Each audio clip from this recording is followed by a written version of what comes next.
Здравейте! Днес правим нещо необичайно в eTimes, но се надявам да стане практика. До мен е един човек, за който аз първо чух и после видях и се запознах. Чух от много хора, от мои приятели. Чувал ли си за Нова визия? Четеш ли Нова визия? Да, бях чувал за Нова визия. Бях погледнал какво пише в Нова визия и беше направил впечатление, че в онази зора, тогава далече в първите години на събуждането на нашето интернет съзнание, Тодор беше един от пионерите, които започнаха да пишат за маркетинг, за мениджмънт, започнаха да разказват за това, което те правят по един изключително интересен и атрактивен начин. 16% от хората вярват в корпоративни блогове. 16%. На последно място по доверие в всички видови източници на информация са корпоративните блогове. Не и Нова визия обаче. Разбира се, не и блога на Google, не и блога на Dell. От друга страна, един от най-успешните блогове в света са именно корпоративните. Така че въпрос на това е как се пише, а не какъв е. Който, разбира се, важи и за хората. Не е важно как се казваш, въпросът е какво правиш и какви приятели имаш. Второ, благодаря ти за това, че се съгласи да участваш в това интервю. Три неща ще те питам днес и трите са изключително важни и трите са изключително различни. Едното е свързано с обученията. Ние имаме дългосрочни интереси в обученията, сита менеджмент, на която ти си представител и управляващ, също. Второто е свързано с социалните медии. Доколко и по какъв начин ти ги използваш. Аз започнах с моята визия за това как ти ги използваш, но със сигурност твоята гледна точка е изключително интересна, защото ти си пример в България и може би в книгата "Властта на хората 2", ако има такава, и събира емоция и сили за да я напише, ще разкажем много по-подробно за това как един човек във Варна започва пред своя компютър и създава бранд, който почти всеки, който се занимава с мениджмент и с маркетинг, знае в тази държава. И третият ми въпрос е свързан, разбира се, с най-новият ти бизнес, който се казва novavizia.net, интернет книжарница за специализирана литература. Но да започнем от началото. Сита менеджмент и обученията в България. Много прост въпрос. Фирмите в България инвестират ли в образованието и образоването и обучението на своите служители, на своите екипи? Благодаря ти. Въпросът е много актуален, лично за мен, тъй като все пак фирмата, в която ръководя и управлявам и работя, е пряко свързана с тези обучения, за които питаш. Моето становище, след като вече имам 5 години пряк опит в тази област, а преди това може би поне още толкова косвен, наблюдавайки тези процеси и тенденции в фирмата, в която днес работя, но тогава не работеха, тя съществуваше. Становището ми е следното. Като цяло смятам, че българските фирми не обръщат достатъчно внимание за обучението на своите служители. Има, разбира се, много фирми, които инвестират средства, при това някой път и много сериозни средства за обучение. Изпращат свои служители на различни семинари, на обучаващи програми или пък канят лектори, които в рамките на вътрешно-фирмената работа да помагат в една или друга област на персонала, или пък създават по-големите корпорации, това е вече практика отдавна, свои вътрешни отдели, които се грижат за всичко това, за обучение, за развитие. Но ако погледнем като процент, мисля си, че процентното съотношение на фирмите, които правят нещо за обучението на своите хора, спрямо всички останали, процентът е много малък за мен. Особено така наблюденията ми са за фирми, които са извън София, че е много трудно и много така някакси едва ли не въпрос на живот и смърт, или пък как да го кажем, на отлагане, непрекъснато във времето. Те гледат да отлагат едно обучение. Ако може да стане, да речем, след края на отпуските, в септември, наближава новата година, хайде да го оставим за февруари, да го оставим за март. Може би в някаква връзка това е свързано с менталитета на българския бизнесмен и на българските фирми, които като малко по-южен народ, може би има и това, че така не се слагам като цяло с много голяма експедитивност, бързина, разбира се, има много приятни изключения. Но моето общо впечатление по този този въпрос, който задаваш, който наистина е много важен, защото тук е цяла една индустрия, в крайна сметка, която разчита на приходи от тази дейност. Мисля, че пазарът на обученията е труден, просто защото самите фирми не са много склонни като цяло да инвестират в обучение и развитие на своите служители. Има много изключения, пак повтарям, но за мен това се изключва. Добре, това какво показва? Показва, че къде очакваш да са научили твоите служители или хората, екипа, с който разполагаш, къде очакваш да са се научили, да речеме, на работа с дигитални технологии и правене на дигитален маркетинг? Или да речем продажби, каквато е моя специалност, както споменаш дигитални технологии. Къде се учат тези хората, като ги наемеш, те да са обучени и да не искаш да ги обучиш повече? Ами като че ли съществува битува едно мнение, че след като ти получаваш заплата и си назначен, ти трябва вече по презумпция да знаеш всички тези неща. На обучението се гледа като на разход, не като на инвестиция, в много голяма част от случаите в българските фирми, в главите на българските ръководители, да ме прощават, тези, които гледат и не са съгласни с мен, но аз така имам наблюдение и мисля, че мога да ги подкрепя с много факти. Гледа се като на разход, като на еднократен акт, като на просто едно обучение, след което 2 или 3 години нищо. Това е масовата практика в много фирми. И тези ръководители, които назначават и които управляват хора, като че ли повечето имат такава неправилна нагласа, че техните служители от някъде и другаде трябва наготово да са дошли с всички знания, с всички умения, за да в крайна сметка заслужават своята заплата и работата, която вършат. Има и много примери за обратното. Има примери, които са за проактивни организации, но ето, пример. Вчера съм разговарял с управител на фирма, която е търговска фирма. Тази търговска фирма има търговски представители. Тези търговски представители имат една единствена задача – да продават продуктите на фирмата. На мой въпрос към управителя на фирмата, кога беше последното обучение по продажби, което вие проведохте за вашите служители, в една анкета, която винаги изпращам, преди да изпратя оферта, изпращам анкета с различни отговори. Отговорът там беше, зачеркнато беше най-последното възможно поле, тъй като анкетите са затворени отговори, преди повече от 2 години. Може би, ако бях написал преди 3, преди 4, може би някъде там щеше да бъде написано. Не сваляй никога, защото и никога може да ти това е като че ли така случай в доста време. Моят въпрос беше именно свързан с това. Ако ти не възприемаш като нещо значимо да обучиш хората, които всъщност ти струват пари, в които ти очакваш твоя бизнес да се развива, тогава какво всъщност очакваш въобще от тези хора? Това е едно и две. Искам да отворим дума и за държавната администрация.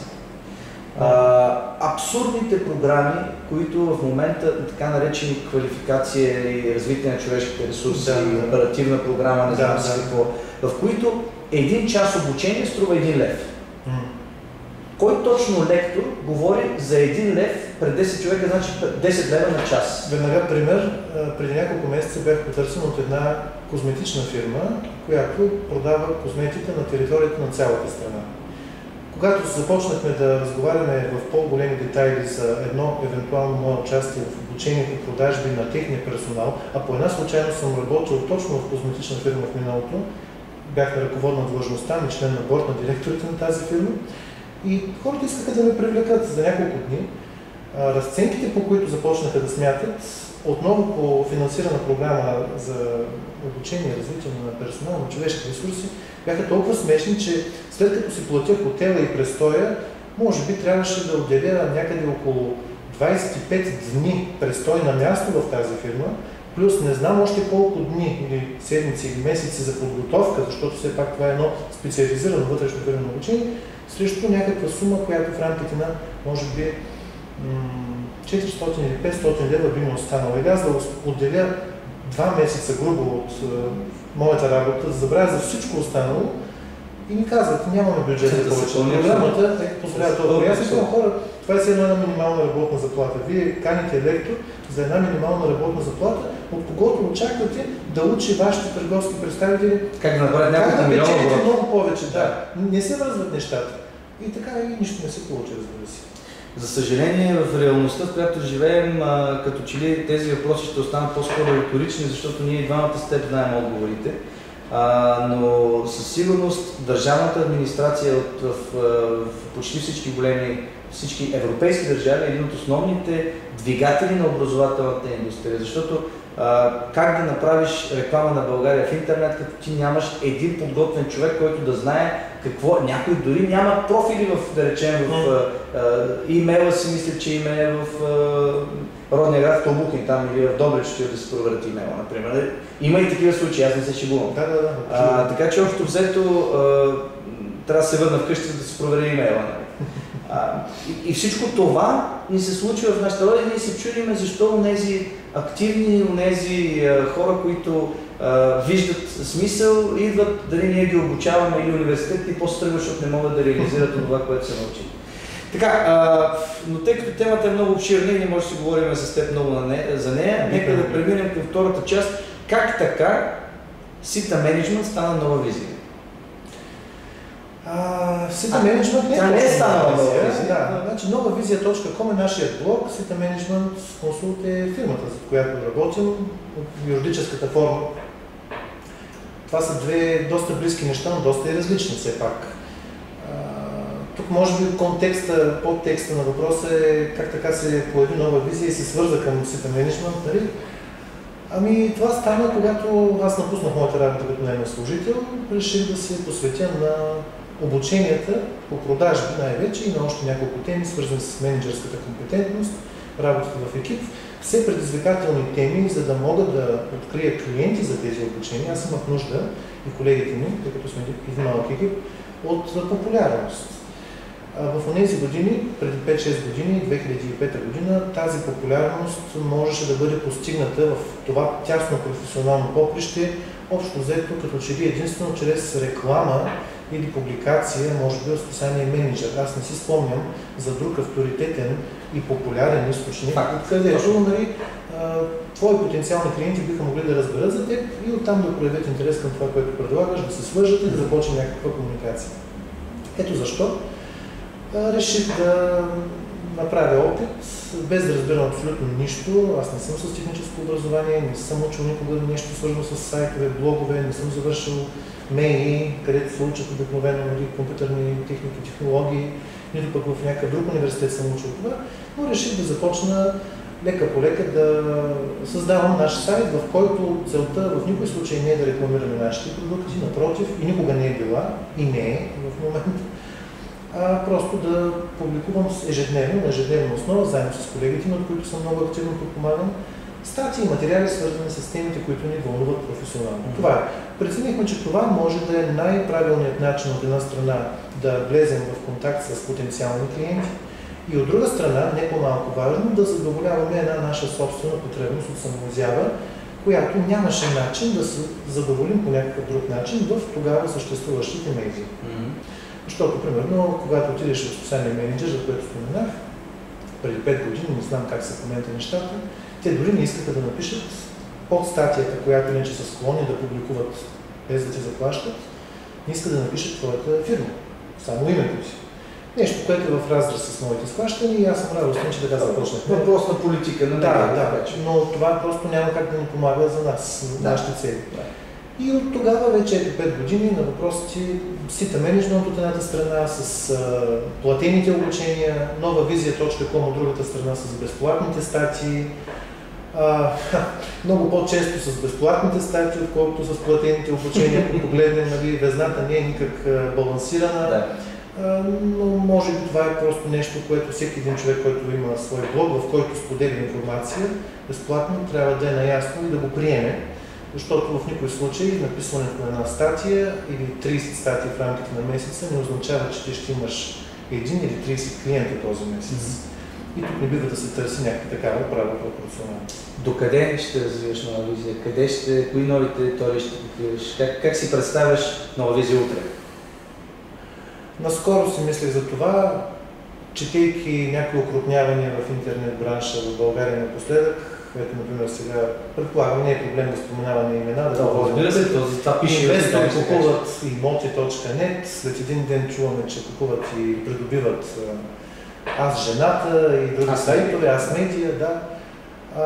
Аз се представям нова визия като независим проект, като проект, който се ръководи от мен и от колегите ми, като малък проект основно. Не го виждам като част от голяма медийна група по някакъв начин. Имахме, между другото, така много плах първоначален контакт по подобна тема, бяхме контактувани, търсиха ни, още преди 2-3 години. Разговор просто не се разви, защото лично в мен няма такова, поне за момент, настроение да... Няма и как да бъде, може би, защото блоговете, знаеш, че са нещо, което все пак са свързани с една или повече личности. Много трудно би могло да стане, макар че е възможно. Принципно е възможно. Като тематика планираме да работим все в същите области, да пишем статии по управление, маркетинг, иновации, продажби, обслужване, така добри практики, свързани с работата в екип, човешките ресурси, образованието. Ще ми се да използваме по-активно видео, да разгръщаме, но не на всяка цена, не самоцелно. Като цяло не сме предвидили нещо, което поне за следващата година да бъде много по-различно от това, което е в момента. Много ми се иска и с помощта на читателите, все пак популярността ни малко по малко да се увеличава допълнително. Аз смятам, че това е факт към настоящия момент, за който те поздравявам. И последният ми въпрос, защото пак стана, и това видео стана много дълго, като за начало, да. В България има 1700 електронни магазина. Говорихме с наши колеги, че в Унгария са 600. С тази разлика, че там обемите са в пъти по-големи. Да. Но нищо, в Румъния са 3 пъти повече магазините, обема не е по-голям. Така че, общо взето в тази част на света е така. Въпросът ми е, ти как се реши преди около година, ако не се лъжа, започна бизнеса си с електронните книги. Как се развива в момента и дали оправдава твоите очаквания? Интернет книжарницата NovaVizia.net, само една малка корекция, не продава електронни книги. Извинявам се, електронна книжарница. Да, моя грешка. За да сме точни. Решихме се много лесно. Между другото, съжалявам, че не съм се сетил малко по-преди за това да създадем NovaVizia.net, защото в момента можехме да имаме книжарница, която да не е с едногодишна, с 3-годишна история. Честно казано, това много тежи. Просто тежи. Постепенно има един така елемент на като на снежна топка, който малко по малко, лека по лека, бавно, но все пак сигурно с помощта на постоянството и времето, мисля, че помага на собствениците на фирмите. Много добре знаеш как и Google уважава по-старите сайтове, което също е много важно за продажбите. Така или иначе, сега е бил момента, сега сме се сетили преди година, тъй като правихме много ревюта на книги, ревюта, които представяха едно или друго заглавие, 4 години подред сме правили такива, и всеки един клиент на тази книга си е купувал книгата от някъде. И решихме да започнем да предлагаме книгите на нашите читатели. Да не ги караме да ходят те в някаква книжарница, в една, друга или трета, а самите ние да им доставим тези книги. Може би в някаква степен направихме това и провокирани от относително трудната монетизация на блоговете в България. Не е тайна, че е изключително трудно да се монетизира български блог. Аз твърдя, че ние сме едно от много малкото изключения за така относително добра монетизация. Но все пак чудеса в това отношение тук не могат да се очакват. И така, отчасти заради това, че ние самите четем много книги, в крайна сметка сме и клиенти на собствената си книжарница, с отстъпка и пазарно. От друга страна, многократно хора са ни питали, добре, препоръчват ли кое си заглавие, къде да го открием? Да, но един живее в София, другия във Варна, третия в Пловдив. Аз не мога всеки път да казвам откъде. Всеки може по принцип да потърси сам и да намери. Но в крайна сметка решихме да създадем едно място, където вместо да обясняваме откъде, ето го място, NovaVizia.net. В момента предлагаме около 550 заглавия. Надявам се, че изборът е достатъчно богат и всеки би могъл да открие подходяща книга, свързана с отново същите теми. Управление, маркетинг, човешки ресурси, продажби, в това число и твоята собствена книга "Властта на хората". Между другото, малко са книгите, които са в тази област. Вчера направих една проверка. Само 5 заглавия или 6 продаваме от общо 550, това е 1%, свързани с маркетинг в интернет. А това е толкова актуална тема, като погледнем колко много сайтове, блогове, информационни източници са по тази тема, а книгите са само на пръстената ръка. което много така, нали, това може да е една ниша, която те първо може да си, ако има кой да запълни. Да, че това е само в България, обаче, защото може би в цял свят само за това се говори. А що се отнася до другата част на въпроса ти, просто да маркирам с няколко думи, че има 1700 интернет магазини, нали така? По отношение на книжарниците, смятам, че сигурно те са, може би 1600 от тия 1700. Толкова са много. Това, разбира се, като шега, но поне 30-40 книжарници вероятно има, може би и повече. Повечето от тях работят на афилиейт принцип. Те не поддържат собствена база данни, не правят никакви представяния на книгите, нищо.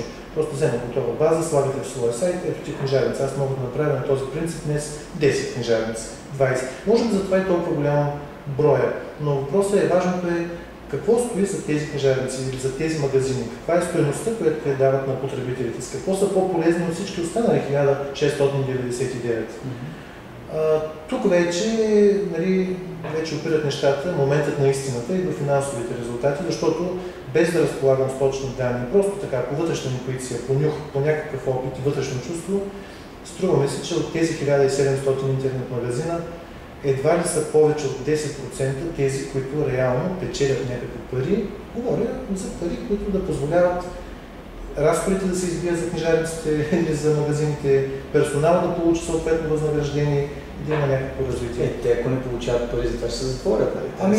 Не, разходите по хостинг са 50 лева на година, а това са ти разходите, може да се отворят много дълго време. От 35-40 книжарници в интернет, например, повече от половината със сигурност не правят големи продажи. Това личи по много начин. Те не са просто посещавани. Няма как, при условие, че те нямат посещаемост, с Alexa ранг по 20 милиона или 15 милиона, което означава една много скромна посещаемост, пък там съответно конверсията е много ниска. Няма просто как. За мен лично нещата не се връзват. Просто всеки втори човек, който иска, явно може да опита. Разходите за вход в този бизнес са много ниски. Изключително ниски са факт. У нас знаеш, че много са и банките, много са и партиите. Очевидно е описано да бъдат много и интернет магазините, в което между другото няма нищо лошо за хората, които искат сериозно да развиват интернет бизнес, защото на фона на тази относително слаба конкуренция те са добре. Защото 3-40 книжарници нищо в един град имат, в един град не знае, но така в по-големите градове, може би ако съберем всички книжарници, толкова ще съберат, така че 3-40 не е много. Да. Нямаш конкуренцията на Амазон в България, нямаш на Барс и Нобъл и така нататък. Възможно да се появи. Възможно да се появи такава конкуренция и честно казвам, аз не се притеснявам много от това. В смисъл, дори един хубав ден Амазон, да пристигнат да кажат amazon.bg. Естествено, огромен процент от читателите ще отидат в Амазон, те предлагат по принцип най-ниските цени, много добър сервис и много други неща. Но все пак нашия проект е малко или много самобитен. Ние разчитаме на по-различно представяне на книгите, на видео представяне, на лично мнение споделено, нещо, което нито Амазон, нито Barnes & Noble, нито някой друг може да направи в точно тази ниша на литературата, на бизнес литературата, защото просто не го правят. Няма такава практика, не се прави. Те разчитат повече на читателските ревюта, разбира се, които компенсират в някаква област, но мисля си, че и ние имаме някакви шансове. На този етап с нашата книжарница, нашето развитие е добро. Тя не ни позволява изцяло да издържаме всичко свързано с нашата фирмена дейност на този етап, но ако да речем, ние отроим резултатите, които имаме в момента, а това мисля, че е възможно да стане до да речем година и половина-две, тогава и в финансово отношение аз ще съм доволен. Тодор, благодаря ти много за това интервю. Надявам се да ви е било интересно, макар и много дълго, но с човек като Тодор със сигурност можем да говорим още няколко часа. Ще ви бъде интересно да чуя вашите коментари. Говорихме на теми образование, обучение на персонала. Как от един офис в един град като Варна може да създадеш бранд, който цяла България да познава, да следи, да чете. И какво и как е развитието на електронната търговия, по-специално свързано с книгите в България и какви са плановете на novavizia.net за развитие в следващите години. Благодаря още веднъж за вниманието и до скоро!